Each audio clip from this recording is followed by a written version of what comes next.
Good morning. आज आपकी mapping class है और मैप करने के लिए आपके पास ये वाली बुक होनी अनिवार्य है। तो बुक आप खोल लीजिए और चलिए मैप शुरू करते हैं। आज का जो राज्य है बहुत इम्पोर्टेंट है, बहुत ज़्यादा इम्पोर्टेंट है। इसलिए बहुत एकाग्र मन से आप दिमाग को एकाग्र करके आप मैपिंग करिएगा और जिन शहरों के बारे में बताया जाए उनको दिमाग में थोड़ा स्थिर करिएगा, क्योंकि बहुत सारे क्वेश्चंस इन शहरों से या फिर यहाँ पर स्थित कोई चीज़ होगी तो उससे बनते हैं। तो हम उस राज्य का राजनैतिक मैप भी करेंगे और साथ में उसका प्राकृतिक मैप भी करेंगे, नदियाँ पर्वत पहाड़ भी देख लेंगे। तो बहुत सारी चीज़ें क्लियर हो जाएंगी, फिर आप पढ़ लोगे तो और क्लियर हो जाएगा। तो चलिए फिर मैपिंग शुरू करते हैं। आप अपने ये एटलस वाली बुक जो है आपके पास, उसका पृष्ठ 21 ओपन करें। पृष्ठ 21 ओपन करें और मैप शुरू करते हैं। आज हम मैपिंग करेंगे महाराष्ट्र की। चलिए फिर 21 पे चलते हैं। चलिए पृष्ठ 21 आप ओपन कर लिए होंगे। पृष्ठ 21 पर आप देखें, ये जो राजनीतिक वाला पार्ट है, एक तो पृष्ठ 20 पर आपको मिलेगा महाराष्ट्र का प्राकृतिक, और पृष्ठ 21 पे मिलेगा आपको 3 राज्य का नाम दिया होगा, महाराष्ट्र, तेलंगाना, आंध्र प्रदेश और गोवा। 4 राज्य का दिया है। तो हम केवल महाराष्ट्र का देखेंगे पृष्ठ 21 पर, राजनैतिक। तो पृष्ठ 21 पर आप महाराष्ट्र वाला पार्ट देखिए जो पीले कलर में है, दिख रहा होगा। सबसे पहले हम ये देखें महाराष्ट्र के आसपास कौन कौन से राज्य हैं। तो आप नीचे एक छोटे से कोष्टक में एक छोटा सा पूरे भारत का मैप दे रखा है, आप वहाँ से देखें महाराष्ट्र कितने राज्यों से घिरा हुआ है, या फिर आप बड़े में ही देख लें। तो सबसे पहले आप देखोगे तो सबसे नीचे आपको मिलेगा गोवा। गोवा महाराष्ट्र से घिरा है, मतलब महाराष्ट्र से गोवा का बॉर्डर टच होता है। उसके बगल में कर्नाटक, 2 राज्य हो गए, 2 राज्य टच कर रहे हैं। उसके बाद अब ऊपर जाओगे तो आपको गुजरात मिलेगा। गुजरात भी महाराष्ट्र को टच कर रहा है। गुजरात के बगल में मध्य प्रदेश है, मध्य प्रदेश भी टच कर रहा है महाराष्ट्र को। मध्य प्रदेश के बगल में छत्तीसगढ़ है, छत्तीसगढ़ भी टच कर रहा है महाराष्ट्र को। तो ध्यान रखिएगा, यहाँ मैं टिक भी कर दे रहा हूँ। उसके नीचे आओगे तो आपको मिलेगा, छत्तीसगढ़ के नीचे आओगे तो आपको मिलेगा तेलंगाना। तेलंगाना भी महाराष्ट्र को टच कर रहा है। उसके नीचे आओगे कर्नाटका, कर्नाटका भी महाराष्ट्र को टच कर रहा है। इस हिसाब से देखेंगे तो कितने राज्य महाराष्ट्र को टच कर रहे हैं। गोवा 1, गुजरात 2, मध्य प्रदेश 3, छत्तीसगढ़ 4, तेलंगाना 5 और कर्नाटक 6। कुल 6 राज्य महाराष्ट्र को चारों तरफ से घेर रखे हैं। क्लियर है। और एक तरफ तो अरब सागर का तट है ही, जिसे समुद्र तट बोलते हैं। तो अब चलते हैं महाराष्ट्र की मैपिंग करते हैं। ध्यान से अपने मैप में चलिएगा, बहुत सारी चीज़ें इंपॉर्टेंट बताऊंगा, आप गोला करिएगा और जो चीज़ें ना पता हो अपने कॉपी में ज़रूर नोट कर लीजिएगा। सबसे पहले तो आपको यही पता होना चाहिए मैपिंग में वह राज्य किन राज्यों से घिरा हुआ है, क्योंकि यहाँ से क्वेश्चन बहुत आते हैं। तो इतना तो हो गया होगा। मैपिंग का उद्देश्य क्या होगा। सबसे पहले हम मैपिंग अगर करना भी चाहें तो हमें उस राज्य की राजधानी के पास चलना होगा, उसी के चारों तरफ हम लोग घूमेंगे। हालांकि यहाँ पर जो राजधानी है वो किनारे है, तो यहाँ से किनारे नहीं घूम सकते। तो ऐसा करते हैं, हम बीच का एक स्थान लेते हैं। हम लेते हैं अहमदनगर। अहमदनगर देखिए आप कहाँ पर है, मिला अहमदनगर। जहाँ महाराष्ट्र लिखा गया है बीच में, उसी के नीचे देखो अहमदनगर लिखा गया है। अहमदनगर को गोला करिए। अहमदनगर से ही हम चारों तरफ घूमेंगे, क्योंकि मुंबई तो ले लेते लेकिन मुंबई एकदम किनारे है। तो अहमदनगर से हम चारों तरफ घूमेंगे, चारों तरफ देख लेंगे जो महत्वपूर्ण स्थान होंगे। तो सबसे पहले हम अहमदनगर से बाएं चलेंगे और आएंगे महाराष्ट्र की राजधानी मुंबई। मुंबई आपको दिख रहा है, ब्लैक अक्षर में लिखा होगा, थोड़ा बड़े में डार्क में दिखा। मुंबई एक द्वीप के रूप में निकला है। पहले यहाँ पर 7 छोटे छोटे द्वीप थे, उनको मिलाकर, इसीलिए उसको सालसेट द्वीप बोला जाता था, क्योंकि 7 द्वीपों का समूह था, इसलिए सालसेट द्वीप बोलते थे। अब उसे मिला दिया गया है, वहाँ मिट्टी उट्टी डाल दिया गया है, तो अब वो मुंबई बन गया। तो मुंबई किस द्वीप पर है बोला जाता है, कभी कभी क्वेश्चन पूछते हैं, तो सालसेट पे। और वहाँ एक नाव छपी है, इसका मतलब क्या है, मुंबई बंदरगाह भी है। बंदरगाह तो समझते हो, जहाँ नाव आते हैं, सामान लाद कर ले जाते हैं। तो इस तरीके से है।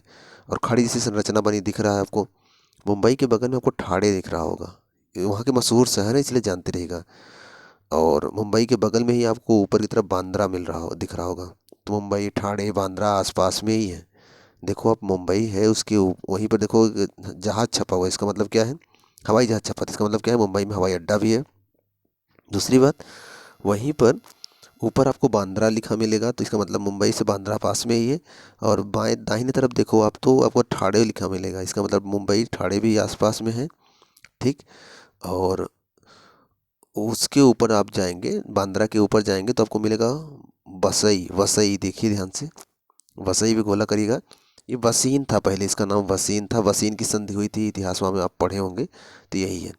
उसके ऊपर आप जाइए, वसई के ऊपर तो आपको मिलेगा पालघर। पालघर मिला। पालघर के आसपास ही पालघर आपको मिला।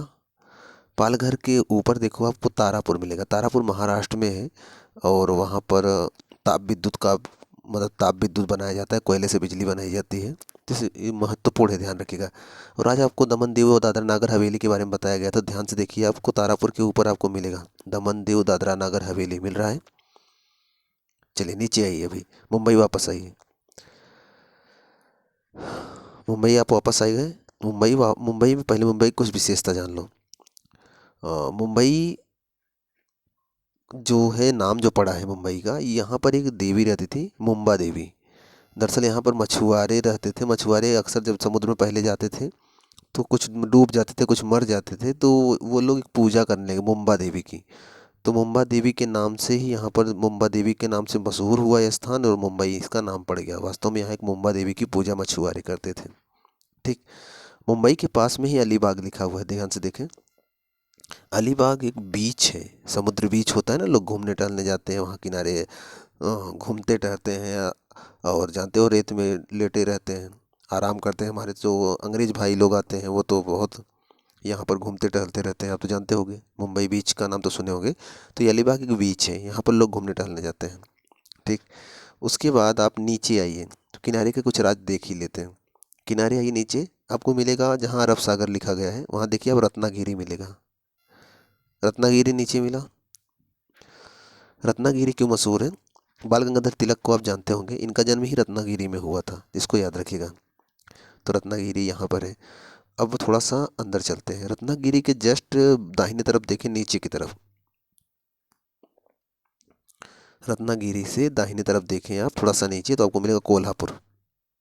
कोल्हापुर मिला। कोल्हापुर जो है ये हस्तशिल्प,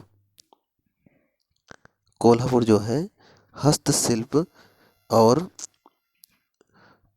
चप्पलों के लिए, चप्पल के व्यवसाय के लिए बहुत प्रसिद्ध, विश्व प्रसिद्ध है। कोल्हापुर चप्पलें तो बहुत मशहूर है, तो जानते होंगे आप, कोल्हापुर चप्पल का नाम सुने होंगे। और हस्तशिल्प मतलब हाथ से भी चीज़ें यहाँ बनाई जाती हैं, इसके लिए कोल्हापुर बहुत मशहूर है। उसके नीचे अगर आप उसके नीचे थोड़ा सा बाएं तरफ देखें आपको तो मिलेगा राधानगरी। तो राधानगरी जीव अभ्यारण्य क्षेत्र कहाँ पर है? तो महाराष्ट्र में पड़ता है। आप गोला कर लीजिएगा, देखिए एक हिरन घास खा रहा है तो वो अभ्यारण्य है राधानगरी, याद रखिएगा। अच्छा ठीक है। उसके ऊपर आपको मिलेगा सांगली। सांगली कोई विशेष मशहूर नहीं है, आगे चलते हैं। आप ये जो कोल्हापुर वाला जो एक रास्ता आया है, उसी के कोल्हापुर के जस्ट ऊपर देखें आपको मिलेगा सतारा।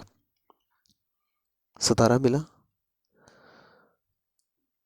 हाँ, सतारा जो है 7 पहाड़ों से घिरा हुआ है। शिवाजी का मराठों का ये क्षेत्र था, इसलिए इस क्षेत्र को मराठवाड़ा भी कहा जाता था। तो ये सतारा है, 7 पहाड़ियों से घिरा हुआ क्षेत्र है, इसलिए इसका नाम सतारा पड़ा है। उसी के बगल में महाबलेश्वर है। महाबलेश्वर से एक नदी निकली थी, याद होगा आपको, कृष्णा नदी का नाम सुने होंगे। तो ये महाबलेश्वर दिख रहा है आपको, एक झंडा है, तो तीर्थ स्थान है, जानते रहेगा। मंदिर है यहाँ पर, तो गोला कर लीजिएगा महाबलेश्वर को, सतारा के ऊपर है, जस्ट ऊपर है। सतारा के बगल में ही आप देखो एक शिवाजी सागर है। शिवाजी सागर है, झील है, इसको जानते रहेगा, महाराष्ट्र में है शिवाजी सागर झील, सतारा के पास में है। इंपॉर्टेंट है इसलिए मैं बता रहा हूँ, याद रखिएगा। चलिए महाबलेश्वर के ऊपर चलिए आप थोड़ा सा, तो आपको मिलेगा पुणे। महाबलेश्वर के ऊपर आप देखिए पुणे है। पुणे बहुत मशहूर है, बहुत मशहूर है, जानते रहेगा। दरअसल पुणे को औद्योगिक क्षेत्र के लिए ये प्रसिद्ध है, मतलब बहुत सारे उद्योग हैं, जैसे कि टाटा हुआ, बजाज हुआ, ये इनका मतलब उद्योग यहाँ बहुत, पुणे में बहुत है, तो औद्योगिक क्षेत्र है ये, जानते रहिएगा। इसके अलावा इसे दक्कन की क्वीन के नाम से भी जाना जाता है। जो ये पुणे है ना, पुणे को दक्कन, ये पूरा दक्षिणी भाग तो दक्कन का पठार बोला जाता है, जानते हो आप। तो पुणे को दक्कन का क्वीन कहा जाता है, जानते रहेगा, मोस्ट इंपॉर्टेंट है। और इसी के बगल में एक मुलसी झील है। पुणे के बगल में देखो आप बाएं तरफ मुलसी झील है, और उसी के बगल में एक और झील है, मटघर झील है। तो ऐसे नाम होते हैं जो कभी याद नहीं होते, मतलब कभी सुने नहीं होते तो गलत हो जाता है, ध्यान थोड़ा सा एक बार सुन लेंगे तो याद रहेगा। अच्छा ठीक है। आप पुणे के ऊपर देखो पिंपरी है। पिंपरी के बाएं तरफ देखो, मुंबई की तरफ चलिए, तो मुंबई से दाहिने पिंपरी के बाएं आप देखो खंडाला है। सुनो खंडाला, आमिर खान का गाना था, आती क्या खंडाला, आमिर खान और रानी मुखर्जी, सुने होंगे आप। तो ये वही खंडाला है। पहले तो लगा कि बड़ा मशहूर होगा, गाने सुनकर लोग भागने लगे, खंडाला क्या है, खंडाला ऐसा क्या है जो खंडाली का नाम इतने लोगों गानों में बोल दिए, इसका मतलब कोई पर्यटन स्थल होगा। खंडाला में जब जो लोग गए ना, जो लोग नहीं गए थे, वो जब गाने में सुने खंडाला नाम तो उनको लगा कि काफ़ी प्रसिद्ध पर्यटन स्थल होगा, इसलिए पहुँचे खंडाला। खंडाला सच में खंडाला निकला, कुछ भी नहीं था वहाँ पर, बेकार है एकदम से, खंडाला कुछ भी नहीं है वहाँ पर, नाम का खंडाला है, गाने में सुनकर लोगों का पैसा बर्बाद हो गया। तो खंडाला जानते रहेगा कहाँ है, मुंबई के बगल में है, जानते रहेगा। अच्छा ठीक है, आगे चलते हैं। और ये पुणे तो पता चल गया औद्योगिक क्षेत्र है।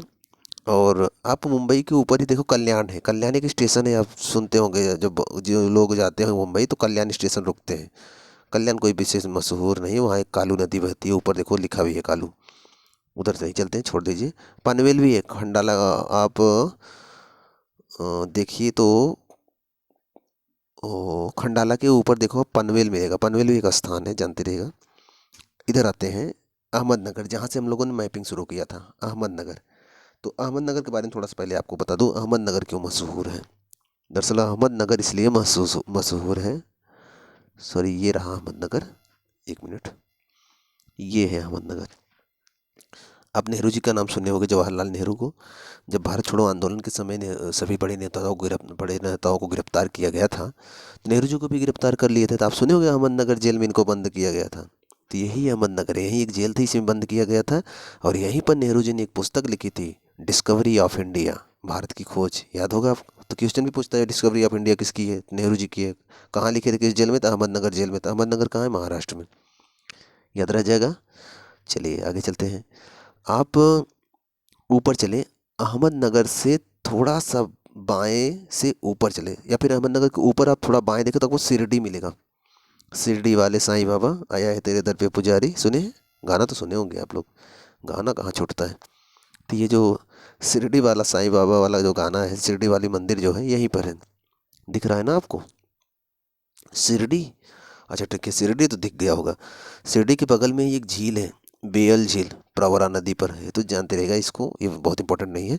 हाँ, शिरडी के आप बाएं जाएंगे तो आपको मिलेगा नासिक, दादरा नागर हवेली जहाँ लिखा गया है उसके बगल में आप देखो नासिक एक ज़िला है, और बहुत बड़ा ज़िला है, ये रहा नासिक। तो नासिक क्यों मशहूर है, तो नासिक को महाराष्ट्र की शराब की राजधानी कहा जाता है। ढेर सारा शराब नासिक में बनता है, जानते रहेगा। नासिक बहुत मशहूर है शराब के लिए, इसीलिए इसे शराब की राजधानी कहते हैं। और दक्कन की क्वीन किसे कहते हैं, अभी आपको बताए थे, पुणे को कहते हैं। नासिक को महाराष्ट्र की शराब की राजधानी कहते हैं, और नासिक के बगल में शिरडी है, एक तरफ देवस्थान है तो एक तरफ शराब का स्थान है, जानते रहेगा।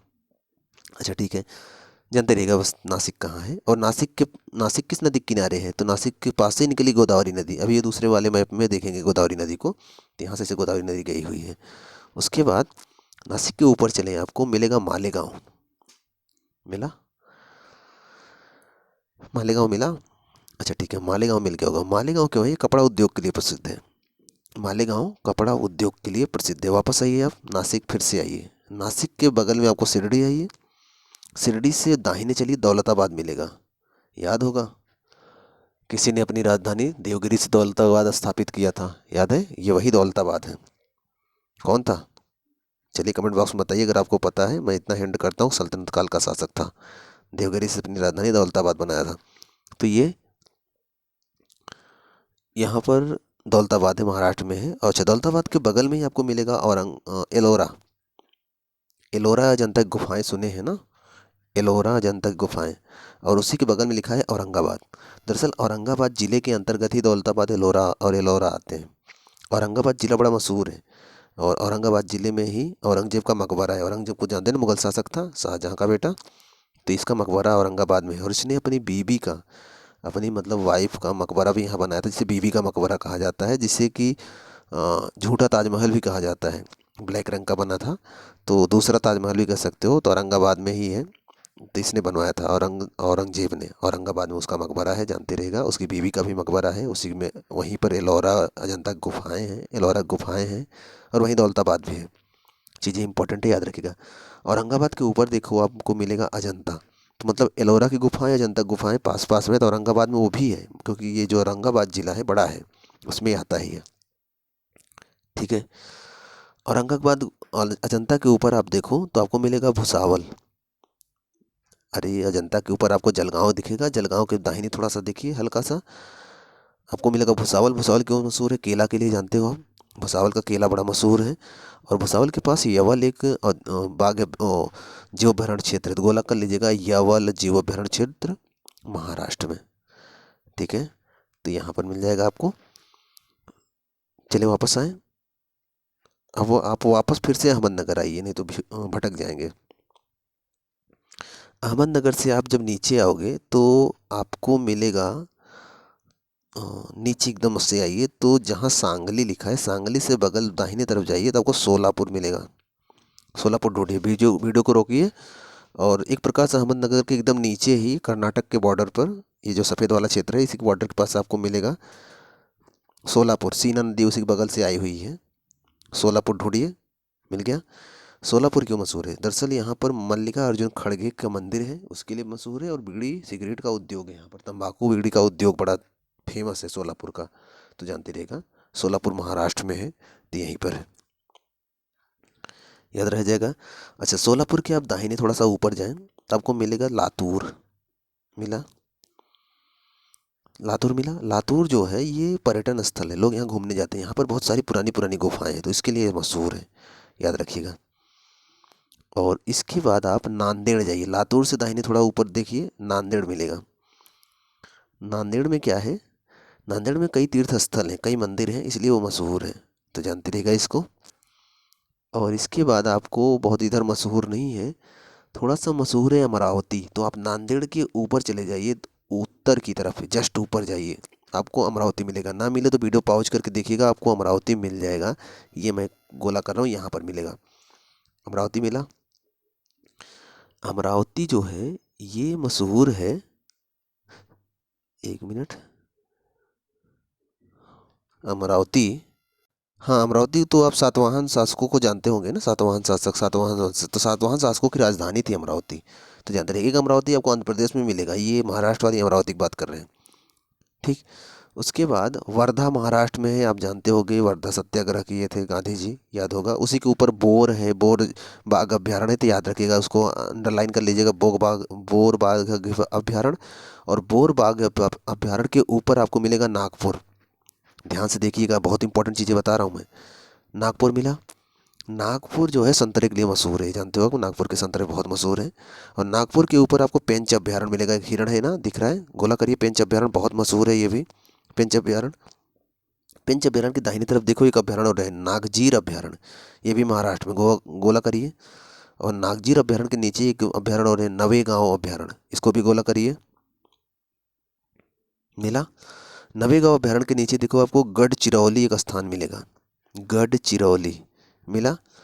ये जो गढ़चिरौली है ये कोयला उत्पादन के लिए बहुत मशहूर है, यहाँ इधर के क्षेत्र में मिलेगा गढ़चिरौली, ये कोयला उत्पादन के लिए बहुत मशहूर है, याद रखिएगा। तो ये प्रमुख स्थल हो गए जिनके बारे में आपको जानना चाहिए था, और मैंने बता भी दिया, थोड़ा सा इम्पोर्टेंट भी है, इसको याद रखिएगा। अब ऐसा करते हैं कि महाराष्ट्र का प्राकृतिक मैपिंग भी कर लेते हैं। तो चलिए पृष्ठ, कौन सा पृष्ठ पड़ेगा? पृष्ठ 20 पर चलते हैं, और महाराष्ट्र का प्राकृतिक मैपिंग मतलब कुछ महाराष्ट्र में कुछ नदियाँ और कुछ पर्वतों के बारे में जान लेते हैं, क्योंकि क्वेश्चन बनते हैं वहाँ से। आपको मैपिंग कहाँ से करनी है?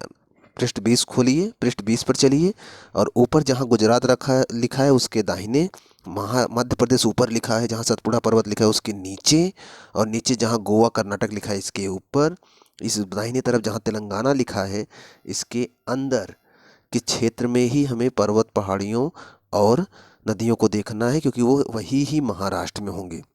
क्लियर है? चलें आगे। अब देखिए, सबसे पहले तो आप महाराष्ट्र में किनारे वाला पार्ट देखिए, ये किनारे वाला पार्ट देखो हरा दिखाया गया है। क्यों हरा दिखाया गया है? क्योंकि ये पश्चिमी घाट पर्वत श्रेणी के अंतर्गत आता है, यहाँ बारिश बहुत ज़्यादा होता है, तो यहाँ पर वन बहुत ज़्यादा पाए जाते हैं, इसलिए इसको हरा दिखाया गया है। ध्यान दीजिएगा आप, उन क्षेत्रों को हरा दिखाया जाता है जहाँ पर वनस्पतियाँ बहुत ज़्यादा होंगी। वनस्पतियाँ बारिश की वजह से बहुत ज़्यादा होती हैं, तो इसलिए इस क्षेत्र को हरा दिखाया गया है। दूसरी बात, इस क्षेत्र को किस नाम से जानते हैं? देखो नीचे किनारे लिखा गया है कोंकण तट। इसका मतलब क्या है? महाराष्ट्र के तट को किस नाम से जानते हैं? कोंकण तट। और नीचे आएंगे केरल के तट को किस नाम से जानेंगे? मालाबार लिखा गया है, ध्यान से देख लीजिए। ठीक, अब चलिए पश्चिमी घाट लिखा, बड़े में देखो पश्चिमी घाट भी लिखा गया है। अब अंदर चलते हैं। अंदर सबसे पहले आप देखिए, आपको मिलेगा कहाँ से शुरू करें? शुरू करते हैं जहाँ मुंबई लिखा है, यहीं से शुरू करते हैं। मुंबई से आप अंदर आइए तो आपको मिलेगा हरिश्चंद्र पर्वत श्रेणी। मिला? गोला करिए हरिश्चंद्र पर। हरिश्चंद्र के ऊपर आपको देखो तो आपको मिलेगा सातमाला पहाड़ियाँ। मिला? अब ये माला पहाड़ियों का भाग ही है। वहीं लिखा है कलसुबाई, कलसुबाई 1616 मीटर 46 मीटर ऊंचा है कलसुबाई। सातमाला पहाड़ी का सबसे ऊंची चोटी है वहाँ की कलसुबाई, तो याद रखना, ये इंपॉर्टेंट है। सातमाला पहाड़ी के दाहिनी तरफ गई है अजंता पर्वत श्रेणी, जो अभी अजंता एलोरा देख के आए थे, औरंगाबाद के पास ही था ना, देखो नीचे औरंगाबाद भी लिखा गया है। तो अजंता पर्वत श्रेणी याद है। उसके बगल में सह्याद्री पर्वत श्रेणी, उसके बगल में सातमाला पर्वत पहाड़ियाँ, सब एक लाइन से लगा हुआ है, देख लीजिए और सबको गोला कर लीजिएगा। फिर इधर आइए जहाँ पर हरिश्चंद्र पर्वत श्रेणी लिखा गया था। हरिश्चंद्र पर्वत श्रेणी के बगल में लिखा है बालाघाट पर्वत श्रेणी। मिला? ठीक है, मुख्य मुख्य है इसलिए मैं बता रहा हूँ, ध्यान रखिएगा। इधर आएंगे आपको तो मिलेगा महाबलेश्वर। जहाँ हरिश्चंद्र पर्वत श्रेणी लिखा गया उसमें नीचे आपको कहीं पुणे मिलेगा, पुणे के नीचे आपको देखो महाबलेश्वर चोटी मिली है। महाबलेश्वर के पास से नदी निकली है ना, याद है आपको? महाराष्ट्र के महाबलेश्वर से ये नदी निकली हुई है, क्या नाम था? कृष्णा। और वहीं पर शिवाजी सागर भी है, तो महाबलेश्वर को गोला कर लीजिएगा, 1438 मीटर ऊंचा है। उसके बाद आप कोई इधर चोटी तो नहीं दिख रही है अब, बाकी सब पठारी क्षेत्र है, तो याद रखिएगा।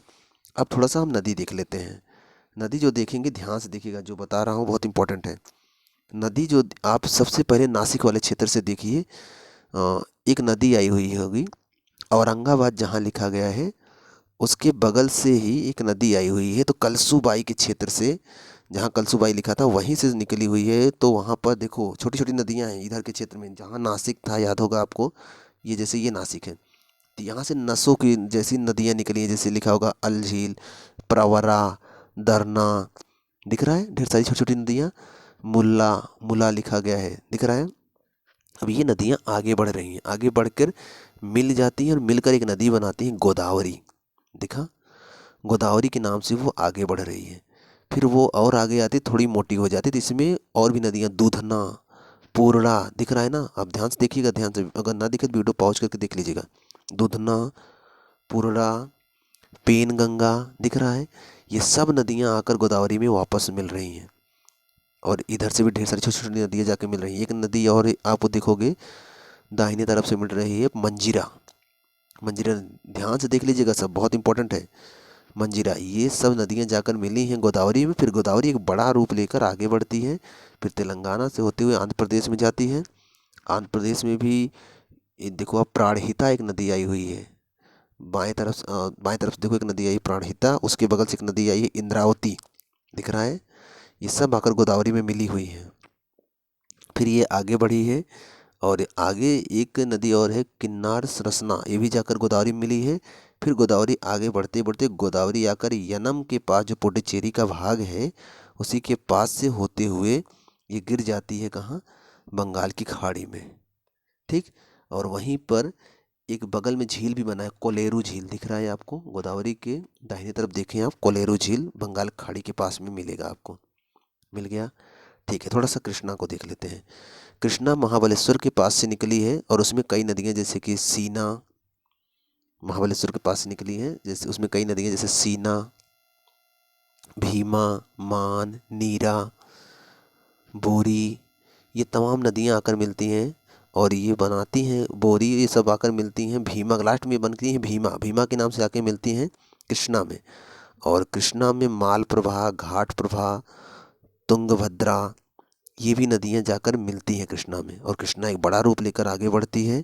उसके बाद ये आंध्र प्रदेश में जाती है। नागार्जुन सागर बांध भी बना है, इस पर ध्यान से देखेंगे आपको आंध्र प्रदेश में मिल जाएगा। उसमें ये नल्ला मल्ला पहाड़ियों के पास में है।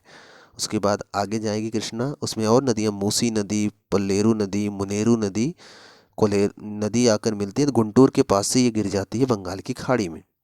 बंगाल खाड़ी में भी गिरी, बंगाल खाड़ी में भी गिरी। उसके बाद ये इधर कृष्णा, उधर गोदावरी, कृष्णा और गोदावरी की नदियों के बीच में ही एक झील का निर्माण है, वही है कोलेरू झील। ठीक, देख लीजिएगा ध्यान से, आप वीडियो पॉज करके देख लीजिएगा, इंपॉर्टेंट चीज़ें इसलिए बता रहा हूँ।